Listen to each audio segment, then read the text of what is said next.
শুরু হচ্ছে চাষি ভাইদের নিজস্ব অনুষ্ঠান কিষাণ বাণী।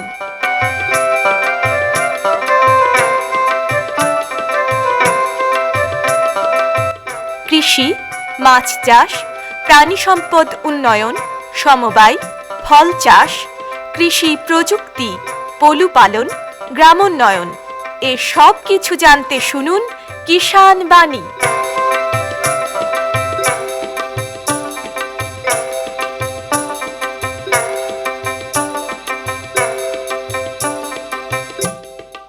ভারত সরকারের কৃষি ও কৃষক কল্যাণ মন্ত্রকের কৃষি সহযোগ ও কৃষক কল্যাণ দপ্তরের সহায়তায় আমরা বিভিন্ন সময়ে বিভিন্ন চাষবাসের পরামর্শ দিয়ে থাকি কিষাণ বাণী অনুষ্ঠানে। আমাদের উদ্দেশ্য পরামর্শ শুনে বুঝে চাষবাসের সঙ্গে যুক্ত সমস্ত কৃষক বন্ধুগণ যেন তাদের যে কাঙ্ক্ষিত ফসল সেটা ঘরে তুলতে পারেন। সেই সঙ্গে ভারত সরকারের কৃষি ও কৃষক কল্যাণ মন্ত্রকের কৃষি সহযোগ ও কৃষক কল্যাণ দপ্তর বিশেষভাবে লক্ষ্য রেখেছে রবি মরশুমে উৎপাদিত শস্যের এমএসপি অর্থাৎ মিনিমাম সাপোর্ট প্রাইস বা ন্যূনতম সহায়ক মূল্য স্থির করা। এর কারণ কি? কারণ এই দপ্তর মনে করে চাষবাসের সঙ্গে যুক্ত সমস্ত কৃষক বন্ধুগণ যাতে ন্যূনতম সহায়ক মূল্য পেতে পারেন। তাহলে দেখে নেওয়া যাক রবি মরশুমে উৎপাদিত কোন শস্যের কি সহায়ক মূল্য স্থির করা হয়েছে, তাই না? প্রথমেই বলি গমের কথা। গত অর্থবর্ষে গমের মিনিমাম সাপোর্ট প্রাইস বা ন্যূনতম সহায়ক মূল্য ছিল ১,৮৪০ টাকা প্রতি কুইন্টাল। ২০২০-২১ অর্থবর্ষে অর্থাৎ এবছর তা বেড়ে হয়েছে ১,৯২৫ টাকা প্রতি কুইন্টাল।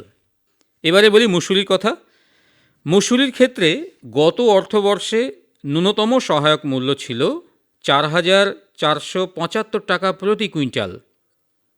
২০২০-২১ অর্থবর্ষে অর্থাৎ এ বছর তা বেড়ে হয়েছে ৪,৮০০ টাকা প্রতি কুইন্টাল। ছোলার ক্ষেত্রে গত অর্থবর্ষে ন্যূনতম সহায়ক মূল্য ছিল ৪,৬২০ টাকা প্রতি কুইন্টাল। ২০২০-২১ অর্থবর্ষে অর্থাৎ এ বছর তা বেড়ে হয়েছে ৪,৮৭৫ টাকা প্রতি কুইন্টাল। সূর্যমুখীর ক্ষেত্রে গত অর্থবর্ষে ন্যূনতম সহায়ক মূল্য ছিল ৪,৯৪৫ টাকা প্রতি কুইন্টাল। ২০২০-২১ অর্থবর্ষে অর্থাৎ এ বছর তা বেড়ে হয়েছে ৫,২১৫ টাকা প্রতি কুইন্টাল। বন্ধুরা শুনলেন রবি মরশুমে উৎপাদিত শস্যের ন্যূনতম সহায়ক মূল্য সম্পর্কে। তাহলে এবারে আমরা চলে যাই কিষাণ বাণীর বিষয়ে। বন্ধুরা, আজকের কিষাণ বাণী অনুষ্ঠানে আমরা যার সঙ্গে কথা বলবো তার নাম এবং পরিচয় তার কাছ থেকে জেনে নিচ্ছি। আপনার নামটা বলুন। মিলন মন্ডল। বাড়ি? বাড়ি কানাইনগর ভায়া আমতলা, মুর্শিদাবাদ। আচ্ছা, তো মিলন বাবু, আপনি তো কুমড়ো চাষ করেন। কুমড়ো চাষ করি। আচ্ছা, তো এখন এই যে জমিতে কুমড়ো, সেটা কখন লাগিয়েছেন এবং কি অবস্থায় আছে বলুন। এখন কুমড়োটা আমার ২ মাস, ওই ৭০ দিন হয়েছে লাগানি। হ্যাঁ, আচ্ছা, ৭০ দিন লাগানো হয়েছে। এখন মানে আর ১০ দিন থেকে ১৫ দিন থাকবে মাঝে, কুমড়ো রেডি হয়ে গেছে। হুম, এটা ৯০ দিনের ফসল। ৯০ দিনের ফসল। হ্যাঁ, যখন আপনি প্রাথমিক অবস্থায় কুমড়ো লাগান, তখন জমি কিভাবে তৈরি করেছিলেন? জমি প্রথমে চাষ করতে হবে, হুম, ভালোভাবে চাষ করে ৩-৪ চাষ করে দিতে হবে। চাষ দেওয়ার পরে জমিটা আর একটু রস থাকাকালীন কুমড়োর চারা, ওই কুমড়োর যেখানে পুঁতবো আমি, বসাবো কুমড়োর বীজটা, সেই জায়গাটুকু একটু উঁচু করে রাখতে হবে, হুম, যাতে জল যাতে না জমে থাকে গাছের গোড়াটা। আচ্ছা, আচ্ছা, একটু উঁচু করে রেখে তারপরে ওখান থেকে যখন চারাটা বসিয়ে দেবো, ওর সঙ্গে ওই উঁচু জায়গাটাই আমি ডিএপি, ইউরিয়া, পটাশ জাতীয় সার ওই ওই জায়গাটায় দিতে হবে। তখন বিঘা প্রতি মোটামুটি ৩০ কেজি থেকে ৩৫ কেজি দিতে হয়। আচ্ছা, আপনি কতটা জমিতে লাগিয়েছেন ব্রো? আমি ২ বিঘা। ২ বিঘাতে লাগিয়েছেন, মানে বেশ অনেকটা জমিতে আপনি কুমড়ো চাষ করেছেন। হ্যাঁ, ২ বিঘা জমি চাষ করি আমি। এমনিতে আপনি এই যে 2 বিঘা জমিতে চাষ করেছেন এবং আপনি তো বললেন যে প্রাথমিক অবস্থায় নানান ধরনের সার লাগছে আর এটা যেভাবে আপনি করছেন হ্যাঁ, তো আহ, এই যে চাষ করার ক্ষেত্রে আপনি জৈব সার ব্যবহার করেন না? জৈব সারটা পরে দিতে হবে। পরে দেন? আচ্ছা। ওটা ওই কুমড়ো চারাটা যখন দিয়ে দেবে, হ্যাঁ, এই 2 থেকে 3 ইঞ্চি যখন দুটো পাতা ছাড়বে কুমড়োর চারা, তখন ওই জৈব সারের সাথে রাসায়নিক সার মিক্সচার করে দিতে হবে। আচ্ছা, সেটা মোটামুটি কতদিন পরে দেন? ওটা মোটামুটি একটা সেচ দেওয়ার পরে ওইটা সেচটা হয়ে যাবে, তারপর দ্বিতীয় সেচের সময় 10 থেকে 15 দিন পরে। আচ্ছা, তার মানে সেচ লাগছে মোটামুটি কতবার লাগে সেচ? সেচ ওটা 15 দিন জমি অনুযায়ী হয়। আমার আমার এই জমিতে 15 থেকে 16 দিনের মধ্যে সেচ লাগে। আচ্ছা, 15 থেকে হুম, 16 দিনের মধ্যে সেচ দিচ্ছেন। সেচ আর দিতে হয়। হুম, আর পরেরটা কখন লাগে? পরে সার। না, পরে যে আবার সেচ দিতে হয়, আপনি বললেন দুবার লাগে মোটামুটি, সেটা কোন সময় লাগে? ওই সেচেরটা ওই আপনার ওই যখনই ওই হয়ে যাবে, মাটি শুকনো হয়ে যাবে, তখনই সেচ দিতে হয় 15 দিন 16 দিন পর পর। এই ও 3 মাস এই কন্টিনিউ ভাবে আমাকে সেচটা চালিয়ে যেতে হয়। আচ্ছা, কন্টিনিউয়াস আপনাকে এটা করে যেতে হবে 15 থেকে 16 দিন পর পর। মানে হ্যাঁ, ওই যাতে জল কিছুতেই না শুকায় এই ব্যাপারে না নজর শুকায় যায় রাখতে না, হবে। শুকিয়ে গেলে কুমড়োটা সাইজটা মোটা হবে না, ছোট হয়ে থাকবে। হ্যাঁ, হুম, শুকিয়ে গেলে অসুবিধা হয় কুমড়োর। আচ্ছা আচ্ছা। এবারে আসি প্রাথমিক প্রসঙ্গে, যেটা আপনি বলছিলেন যে যখন আপনি জমিটা তৈরি করছেন তখন হ্যাঁ, এই যে আহ, কুমড়োর বীজগুলো দিচ্ছেন মোটামুটি কতটা দূরত্বে দিচ্ছেন? ওটা 4 হাত, 4 হাত এধারে 4 হাত ওধারে, 4 হাত চওড়া 4 হাত লম্বা, করতে হয়, গোপাটা করতে হয়। আচ্ছা, তাতে ফল মানে গাছটা যাতে ভালোভাবে বাড়ে, কুমড়োগুলো যাতে হ্যাঁ, জায়গা পায়। চারিধারে ভুঁইটা ছড়িয়ে যাবে, লতাটা চারিধারে ছড়িয়ে যাবে। হুম। ভুঁই ভুঁই থাকবে না, গ্যাপ থাকবে না কোনো জায়গায়, সব বুঝে যাবে, ভরাট হয়ে যাবে, আর ফলটাও যাতে জায়গা পায়। জায়গা পাই। আচ্ছা, তো আপনি এই যে কুমড়ো চাষ করছেন সেটা কি অনেকদিন ধরেই করছেন? হ্যাঁ, আমার মোটামুটি অনেকদিন ধরেই করছে। আমার বাবা করতো এর আগে, এখন আমার বাবা বয়স হয়ে গেছে, এখন আমি করি। আচ্ছা, আপনি যখন শুরু করলেন তখন কি দেখলেন যে কুমড়ো চাষে ভালো লাভ আছে? হ্যাঁ, প্রফিট আছে মোটামুটি। ওই 1 বিঘা জমিতে মোটামুটি 10 থেকে 12 হাজার টাকা খরচা হয়। 10 থেকে 12 হাজার টাকা খরচা হয়। হ্যাঁ, সেচ খরচ, সার খরচ দিয়ে, হুম। লেবার খরচ দিয়ে 10 থেকে 12 হাজার টাকার মধ্যে উঠে যাবে। আর কিরকম লাভ হয়? এবার কুমড়োর দাম বুঝে হয়, বুঝতে পেরেছেন? হুম কুমড়োর দাম তো সবসময় ঠিক থাকে না। হুম। এখন ধরেন 12 টাকা কিলো, 1 বিঘা জমিতে 4 টন 5 টন হয়। তার ঠিক মানে আছে, তার মানে যথেষ্টই ওই হচ্ছে। মানে 40হাজার টাকা হুম। হয়। তার মানে খরচ 12,000 বাদ গেলে আমার থাকছে 28,000 টাকা মতো থাকে। 30,000 টাকা 28,000 টাকা কোনো সময় থাকে। দেখুন, 3 মাসের ফসল এটা, সেই তুলনায় আপনি বলছেন 10 থেকে 12 হাজার টাকা আপনার খরচ হচ্ছে আর প্রায় 28 হাজার টাকা থাকছে, মানে প্রায় 3 গুণের হ্যাঁ, 25,000 কাছাকাছি। টাকা। হ্যাঁ হ্যাঁ, 25,000 টাকা ধরে রাখেন, 25,000 টাকা কনফার্ম হ্যাঁ, লাভ। না, তার মানে বলা যায় প্রায় 3 গুণ লাভ হচ্ছে, পুরোটা না। 3 গুণ লাভ হবে। হুম হুম। 8 হাজার টাকা মতো আপনার দেখা যাচ্ছে প্রতি মাসে থাকছে, 3 মাসের হিসেব আমরা যদি ধরি, তাহলে হ্যাঁ, এটা তো যথেষ্ট একটা ভালো ব্যাপার। আপনার কি হ্যাঁ। মনে হয় কুমড়ো চাষের ক্ষেত্রে খুব বেশি নজরদারির দরকার, মানে খুব বেশি পরিশ্রম করতে হয় না একটুখানি? না, পরিশ্রম বলতে গেলে কীটনাশক প্রয়োগ করতে হয়। হুম মোটামুটি ধরেন ওই সাদা মাকড়, হ্যাঁ, কোনো পোকা মাকড় লাগছে, কখন লাগছে সেটাকে প্রয়োগ করতে হবে হুম ঠিক টাইম মতো। হুম। কি কি ধরনের রোগ পোকার আক্রমণ হয় কুমড়ো গাছে? কুমড়োর পাতা কোঁকড়া হয়ে যায় কোনো সময়ে, হ্যাঁ, হুম কোনো ট্রিটমেন্টের অভাব হয়, তাই পাতা কোঁকড়া হয়ে যায়, সেচের অভাব হলে কোঁকড়া হয়ে যাবে। সাদা হুম সাদা মাছি, হ্যাঁ, এসব পোকা টোকা আসবে কুমড়োতে, যাতে গালিটাকে লিক করে দেয় অনেক টাইমে, সেই হুম হুম টাইমে হুম। এসব কীটনাশক প্রয়োগ করতে হয়। আচ্ছা, তখন কীটনাশক প্রয়োগ করেন। এবার ধরে নিন এই যে 2 বিঘা জমি, সেই জমিটা তো আপনাকে নিশ্চয়ই ঘুরে ঘুরে দেখতে হয় যে কোথাও কোনো গাছের কোনো সমস্যা হয়েছে কিনা, তাই তো? হ্যাঁ, হ্যাঁ, দেখতে হয়। আচ্ছা, কোন সময় কিভাবে দেখেন আপনি? কয়েকদিন পর পর নাকি প্রায় প্রত্যেক দিনই দেখেন? কুমড়ো আবাদ চাষাবাদ করতে হলে প্রতিদিনই দেখতে হয়, মাঠে যেতে হয়। হ্যাঁ, প্রতিদিনই হ্যাঁ, মাঠে যেতে হয়, তাছাড়া যতক্ষণ কিন্তু না আমি ভালোভাবে ফসল মার্কেটে পাওয়া যাবে না। যতক্ষণ না আমি মার্কেটে বেচা হয় ততক্ষণ আমাকে দেখতে হয়। হুম। কারণ যখন কুমড়োটা আবার পুষ্ট হয়ে যাবে তখন ইঁদুরের ভয় আছে। আচ্ছা। ইঁদুরে হয়তো গর্ত করে কুমড়োটা খেয়ে নিতে পারে। হুম। সে টাইমে সব জাতীয় সার দিতে হয় পোকামাকড়ের জন্য। এবার বলুন তো আপনার কুমড়োর সাইজ কিরকম হয়, মানে আপনার গাছে যে কুমড়োগুলো ধরে সেগুলো সাইজ কিরকম হয়? একটা কুমড়োতে 10 কিলো 12 কিলো, তার হ্যাঁ, মানে 7 কিলো 8 কিলো, গড় 8 কিলো আসে। আচ্ছা, গড় 8 কিলো আসছে, যথেষ্ট বড়ই হচ্ছে। হ্যাঁ। হ্যাঁ, আর হ্যাঁ। আর এই যে চাষ করছেন সেটা আপনি বললেন যে প্রত্যেক দিনই প্রায় আপনাকে নজরদারি করতে হচ্ছে যে কেমন হয়ে আছে ওই গাছগুলো, মানে প্রত্যেকটা আলাদা আলাদা ভাবেই আপনাকে দেখতে হচ্ছে। দেখতে হয়। হুম। আর জৈব সারের কথা তো আমরা এলাম, তো জৈব সার কি ধরনের জৈব সার প্রয়োগ করেন আপনি?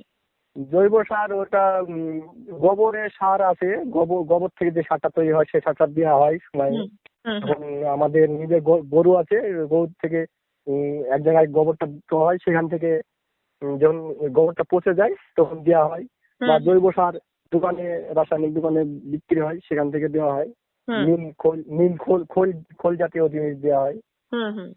জৈব সারটা তাহলে আপনি বাড়িতেই তৈরি করছেন, তাই তো?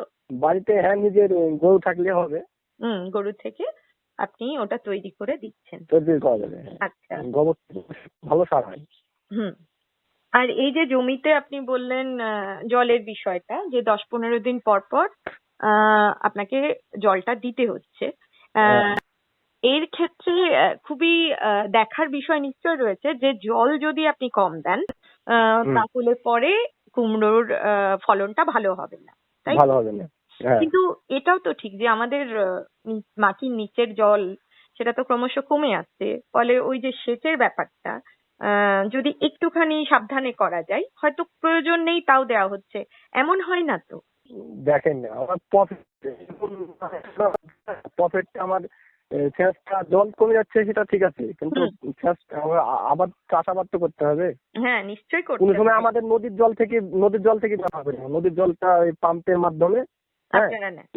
এভার পাম্প আছে আমাদের মাঠে, হুম হুম ওখান থেকে আমাদের ওই এই বিঘা প্রতি হুম, 200 টাকা করে নেয়। একটা আচ্ছা সেচ দেবে 200 টাকা নেবে। আচ্ছা।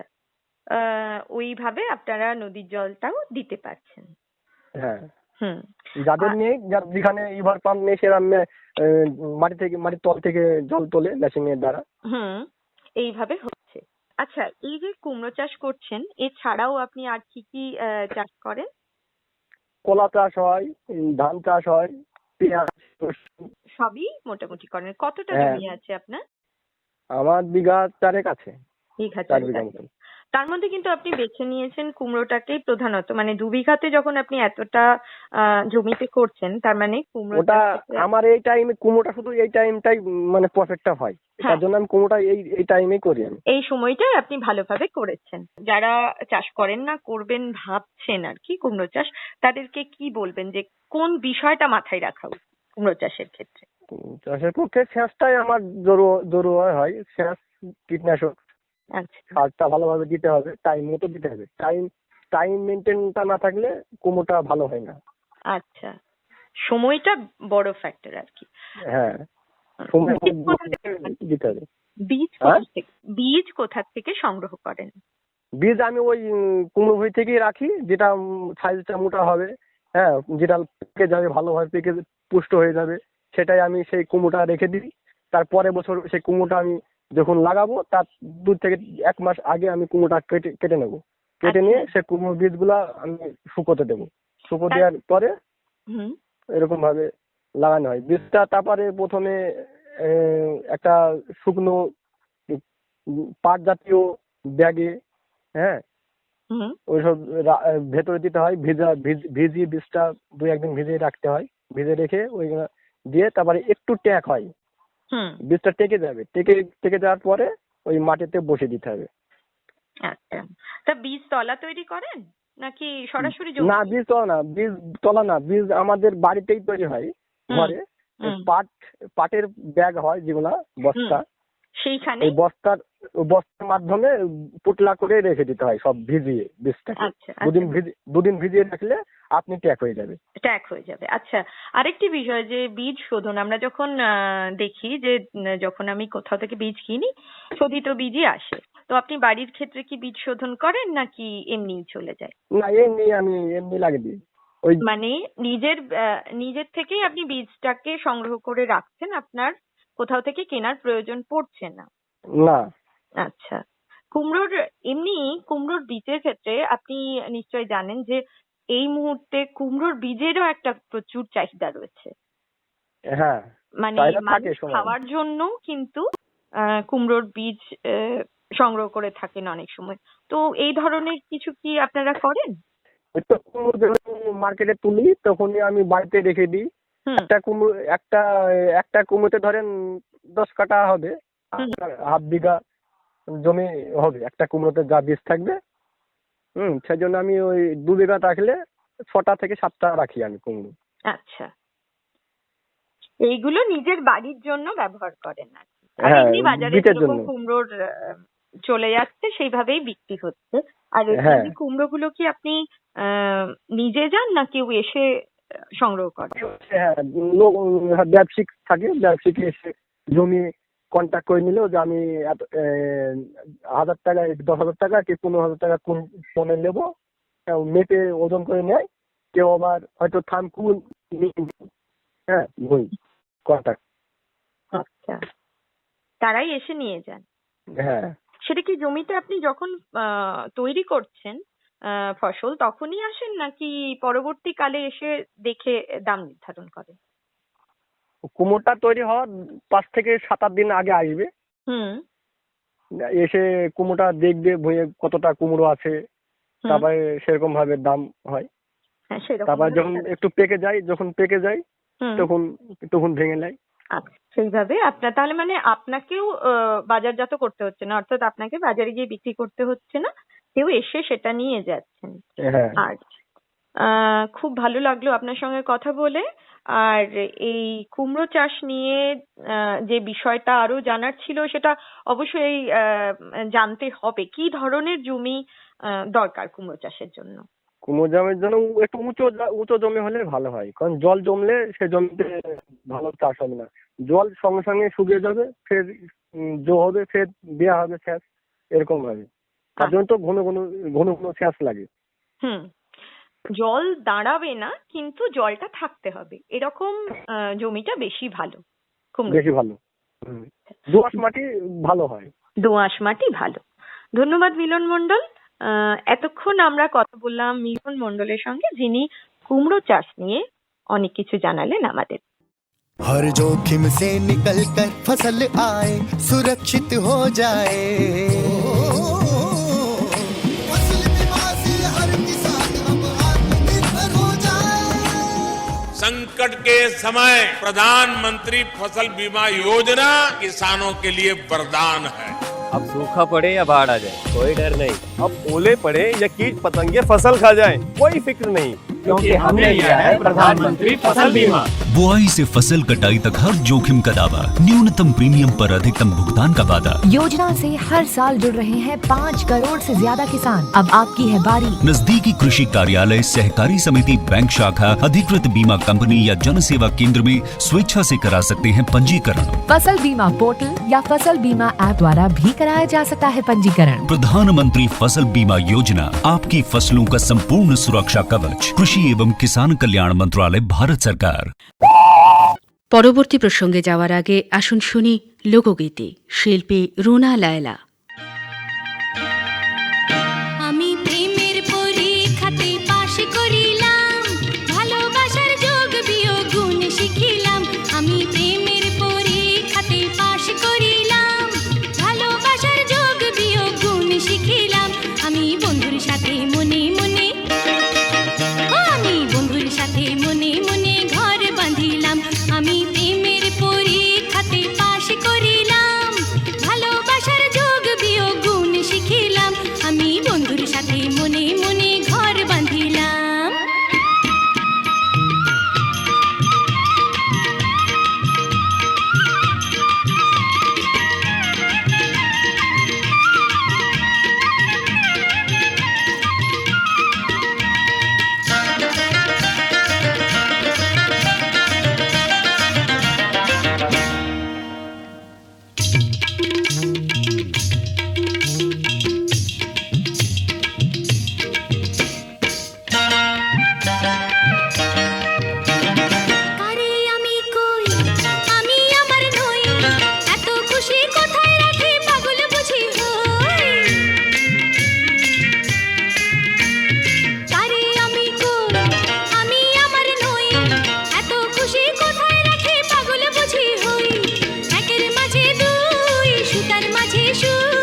লোকগীতি শুনলাম শিল্পী রুনা লায়লা। এখন শুনবেন স্টুডিওর বাইরে থেকে রেকর্ড করে আনা অনুষ্ঠান। বন্ধুরা, এখন আমরা উপস্থিত আছি একটা বরবটির ক্ষেতে, আর এখানে এসেই আমরা পেয়েছি একজন কৃষক বন্ধুকে। তার চাষবাসের অভিজ্ঞতার কথা আমরা শুনবো। তার আগে আসুন আমরা একটু পরিচয় করি। আপনার নাম? সুভাষ সরকার। সুভাষ সরকার। কোন গ্রাম এটা? এটা খোসবাগ বলে নতুন পাড়া। নতুন পাড়া। এটা এমজে ব্লক নাকি? মুর্শিদাবাদ জিয়াগঞ্জ ব্লক। জিয়াগঞ্জ ব্লক। তো আপনি তো দেখছি এটা বরবটি লাগিয়েছেন নাকি? কতটা জমিতে লাগিয়েছেন? এটা 8 কাঠা হবে। 8 কাঠা। এটা কবে লাগিয়েছেন বরবটিটা? এটা লাগিয়েছি আপনার আশ্বিন মাসে। আশ্বিন মাসে। এটা ফলছে কবে থেকে? ফলছে আপনার ওই তো আশ্বিন মাসে লাগিয়েছি তো, সেটা কার্তিক মাসে প্রথম দিকে ধরা পেয়েছে। মানে 1 মাস পর থেকে? 1 মাস পর ধরা পেয়ে যায়। এটা কতদিন ফসল দেবে এটা? এই তো মোটামুটি আপনার পৌষ মাস পর্যন্ত হবে। পৌষ মাস মধ্যে। জমি কতটা আছে আপনার টোটাল? জমি আপনার 3 বিঘা। 3 বিঘা। কি কি চাষ করেন জমিতে? আমি শসা আর এই করলা আর এই বরবটি আর ঝিঙে। সবটাই সবজি নাকি? সবটাই সবজি। আর ধান করি বিঘা 2 বিঘা মতন ধান। ওটা খাওয়ার জন্য? খাওয়ার জন্য। তো সবজির দিকে মানে কেন, লক্ষ্য কেন? সবজিতে একটু টুকটাক পয়সা করে হয়, আমাদের বাজার হাট করা হয়। তো সবজি না করলে আমাদের সংসার মেনটেন করা খুব মুশকিল। সবজি না করলে আমাদের হবে না। মানে সবজিতে একটু লাভটা ভালো আছে? লাভটা আমাদের মোটামুটি আছে। অন্যান্য ফসলের হচ্ছে, ধানে তো লাভ নাই, ধানে লেবার খরচা প্রচুর। তাহলে এই যে সবজিগুলো লাগাচ্ছেন, এটা বছরে কবার লাগাতে পারেন? এইগুলো 2বার হবে। এইটা শীতের ফসল একবারই হবে, এটা একবার বেশি হবে না। আর এই লাফা, ওই লাফা সারা বছরই হয়। আচ্ছা, সারা বছর লাফা সারা বছরই হয়। না, কবার তুলতে পারেন আপনারা? আমরা 2বার, বরবটি 1বার আর লাফাও 2বার। লাফা 2বার। আর অন্যান্য ফাঁকে অন্য কিছু হবে না। অন্য কিছু মানে এখন সামনে যে শশা লাগাবো, সব জমি ফাঁকা পড়ে আছে, শশা লাগাবো। পৌষ মাসে মাঘ মাসে দিয়ে শশা লাগিয়ে দেবো। শশা লাগিয়ে দেবেন। পরিবারে কে কে রয়েছে আপনার? পরিবারে 4 জন লোক। সবটাই কি এই মানে চাষের উপরে? হ্যাঁ, চাষের উপর নির্ভর। আচ্ছা। একটা গরু আছে, পুষি। গরু আছে, দুধ হয়। তো করেন আপনি, জৈব সার ব্যবহার করেন জমিতে? হ্যাঁ, আমাদের গোবর সার ব্যবহার করি। প্রত্যেক এখানে 1 গাড়ি গোবর সার প্রত্যেক ট্রাক্টর 1 টাকা দেওয়া হবে। ওই বাড়িতে দেবো, জমিতে দেবো, প্রত্যেক জমিতে দেবো। কেমন ফলন কেমন দিচ্ছে? গোবর সার আছে বলে এই জমিটা হচ্ছে। গোবর সার না দিলে জমি লোকের সব মরে গেল, সব মরে গেছে।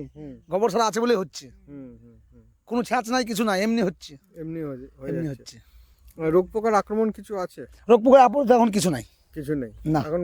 মানে এই যে এই 8 কাঠা জমি যে আপনার লাগিয়েছেন বরবটি, মোটামুটি কতদিন অন্তর তোলেন? আমার 2 দিন পর পর। কত করে হয়? 70 কেজি 80 কেজি 2 দিন পর পর। আর বেশি হয়েছে, প্রথমে 1.5 কুইন্টাল বন্ধ হয়েছে 2 দিন পর পর। বাহ, 1.5 কুইন্টাল বন্ধ হয়েছে 2 দিন পর পর। তার মানে এটা কম মাসের ফসল? এই বেশি দিন না, 2 মাস। 2 মাসের মধ্যে যা হলো। এটা খরচা কম, কোনো সার নাই, বীজ যা লাগে তাই টুকটাক। এই জন্য লাভটা হয়। 15 টাকা 20 টাকা কেজি। নতুন বাজারে বেচি, ভোরবেলা চলে যাবো। 20 টাকা কিলো বিক্রি করেন? 20 টাকা কিলো বিক্রি করি। এটা তো খুব ভালো। আর মোটামুটি কেমন তাহলে লাভটা কেমন আপনার? না, আমার লাভ ভালো। আমাদের সবজিতে লাভ হয়, আমাদের লস হয় না সবজিতে। আর কি লাগিয়েছেন? এখন আপাতত কিছু নাই। আমার করলা আছে ওই জমিতে, 10 কাঠা করলা আছে। 10 কাঠা করলা। আর পাশে যেটা দেখছি আমরা, এটা কি লাফা লাগিয়েছেন? এটা লাফা, দেখুন জমিতে লোক আছে। লাফা। ওটা কতটা জমিতে লাগিয়েছেন? ওটা মোটামুটি কাঠা 7-8 টাকা হবে। 7-8 কাঠা। ভালো লাফা হচ্ছে। আচ্ছা, এখন কত করে উঠছে লাফা? ওটা আপনার 25 কেজি 25 টাকা 26 টাকা দাম। ওরও মোটামুটি 60 কেজি 70 কেজি হয়। আচ্ছা। রাসায়নিক সার কিছু ব্যবহার করেন? না, রাসায়নিক এখন এত লাগছে না আমাদের। এত লাগছে না, লাগবে ডিআইপি 10 ছাব্বিশ এগুলো ব্যবহার করে টুকটাক, কিন্তু এত লাগে না আমাদের। এটা কি মাচাতে করেছেন নাকি? মাচাতে, সব মাচাতে আছে। এই একটা রো দেখছি, সব একটা রো, সব মাচা। 3টে করে সব তার দেওয়া আছে। আর মাচা, এই যে তার দেওয়া আছে 3টে করে। এই যে তার দেওয়া আছে, এই যে তার দেওয়া আছে, এর উপরই এটা হয়ে যাচ্ছে। এর উপর হয়ে যাচ্ছে। বাহ, খুব ভালো সিস্টেম দেখছি। পাশে একটা দেখছি কলার বাগানও আছে। কলার বাগানটা আমাদের না, অন্য লোকের। আচ্ছা। আর ঝিঙেটা কি এখন? ঝিঙে লাগাবো। কখন? ঝিঙে মোটামুটি আপনার এটা হচ্ছে মাঘ মাস লাগিয়ে দেবো। মাঘ মাসে লাগিয়ে দেবো। ওটা কি জমিতে লাগান না মাচা করে? না, ও মাচা, সব মাচা। শশা আমাদের মাচা, শশা ভিতর কলা লাগিয়ে দেবো, ও মাচা, সব মাচা। বাহ, একসঙ্গে দুটো হয়ে যাবে। শশা হয়ে যাবে, কলা হতে লাগবে। বাহ, ওটা শশা তো বেশি দিনের নয়, এটা তো অল্প দিনের, 1 মাস 1.5 মাসের মধ্যেই হয়ে যায়। আপনি আমাদের এলাকায় যত শশা ভুঁই দেখছেন, এই যে দেখছেন, ওই যে মাচা, সব কল্লা শশা থেকে, শশার উপরে কল্লা হচ্ছে। আচ্ছা, সব সব করলার পরে শশা হবে। এখন কত করে উঠছে? এখন আমার 70 কেজি 80 কেজি হয় করলা 10 কাঠা জমি। 10 কাঠাতে। আর এই বরবটি কত হচ্ছে এখন? বলবো যে আজকে মনে হয় করতে হবে, আজকে 70-80 কেজি হবে। 70 মানে দুদিন ছাড়া ছাড়া দুদিন 70 পর, আছে। হ্যাঁ। বাহ, বেশ, আপনার চাষবাসের অভিজ্ঞতার কথা আমরা শুনলাম, এর জন্য আমাদের তরফ থেকে এবং কৃষক বন্ধুদের তরফ থেকে আপনাকে অসংখ্য ধন্যবাদ। নমস্কার। এতক্ষণ শুনলেন স্টুডিওর বাইরে থেকে রেকর্ড করে আনা অনুষ্ঠান। हर जोखिम से निकल कर फसल आए, सुरक्षित हो जाए। फसल बीमा से हर किसान अब आत्मनिर्भर हो जाए। संकट के समय प्रधानमंत्री फसल बीमा योजना किसानों के लिए वरदान है। अब सूखा पड़े या बाढ़ आ जाए कोई डर नहीं, अब ओले पड़े या कीट पतंगे फसल खा जाए कोई फिक्र नहीं, क्योंकि हमने लिया है प्रधानमंत्री फसल बीमा। बुआई से फसल कटाई तक हर जोखिम का दावा, न्यूनतम प्रीमियम पर अधिकतम भुगतान का वादा। योजना से हर साल जुड़ रहे हैं 5 करोड़ से ज्यादा किसान। अब आपकी है बारी। नजदीकी कृषि कार्यालय, सहकारी समिति, बैंक शाखा, अधिकृत बीमा कंपनी या जन सेवा केंद्र में स्वेच्छा से करा सकते हैं पंजीकरण। फसल बीमा पोर्टल या फसल बीमा ऐप द्वारा भी कराया जा सकता है पंजीकरण। प्रधानमंत्री फसल बीमा योजना, आपकी फसलों का संपूर्ण सुरक्षा कवच। कृषि एवं किसान कल्याण मंत्रालय, भारत सरकार।